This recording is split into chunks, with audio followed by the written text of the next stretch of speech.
Okay, welcome. Today we're going to be talking about girth measurements and how to go ahead and track them. This is more of an estimation, but it does come in handy. What you are going to want and need is a tape measure. Okay, these can be found just about in any Walmart or craft store or even on Amazon for very cheap. They're very simple. You can choose either your centimeters or your inches to measure.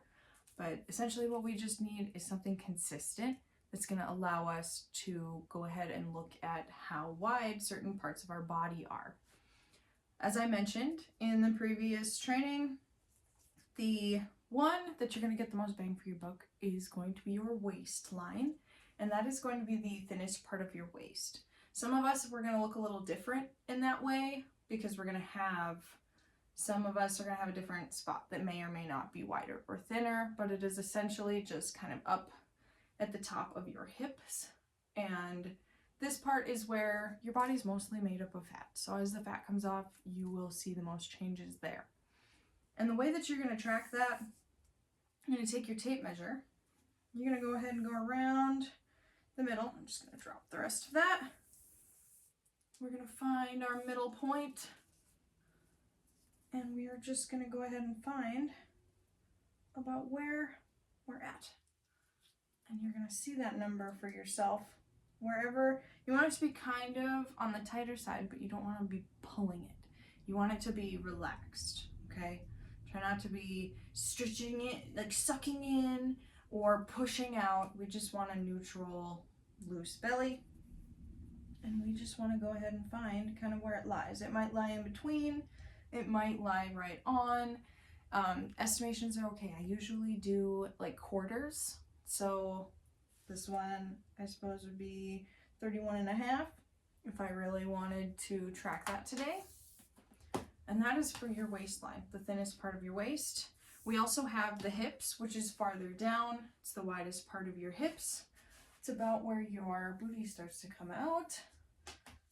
And we can also measure that one.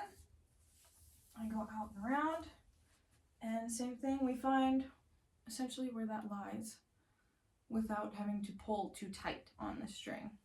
Okay, for our two arms, we want a relaxed arm. We don't want to be flexing or twisting. We just want a nice relaxed spot where we can get a consistent measurement, because that's most of what we're looking for. And the same spot that you hit, I try to hit about in the middle, is where you're going to want to get it each time. Okay, you can do that for the forearm as well. I like to do it slightly below the elbow. We just pull it slightly tight and find where we're at. You can do your shoulders as well, which can be a little bit harder on your own. I usually just, when I do these, I just try to find kind of the widest part where I'm at. Same thing, find the spot. And I write her down. Okay, you can also do your neck. If your neck is part of something that you want to track, you do not necessarily need all of these things, but they can be fun to have, especially if you have an app to track it. So same thing here. I just find the same spot on my neck and we track it there. Another really good one can be your bust. This one's fun because when you go shopping online, you'll know what, if you know sizing charts, you'll know what your bust size is. So we'll go up. The bust size itself is going to be the widest part of your chest. And I'll bring that around and I just find it and we'll line her up.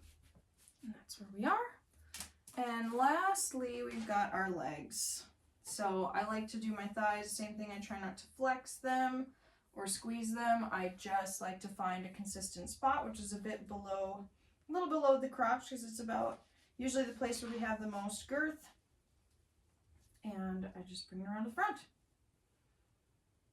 And we track it there. So you get the gist. It's pretty straightforward, nothing too complicated. You just wrap it around and find your measurement. And then we go ahead and write it down and keep it somewhere for safekeeping so that you can compare each time. I'd recommend like monthly or even bi-weekly if you want to go that way. but each month would be a pretty good point at which you can go ahead and compare your progress from one time to the next. So now that you have your measurements, you can go ahead and keep them. You can share them with the group if you'd like to receive some input or feedback, or if you even have any questions on whether or not you did it correctly, or if your proportions, usually there's a pretty good proportion from one body part to another that helps you know whether or not you tracked it accurately. But it's pretty straightforward. I'm pretty certain that you would have gotten it right your first time. Okay, we learn as we go. Okay, so I'll see you in the group, and let's move on to the next training.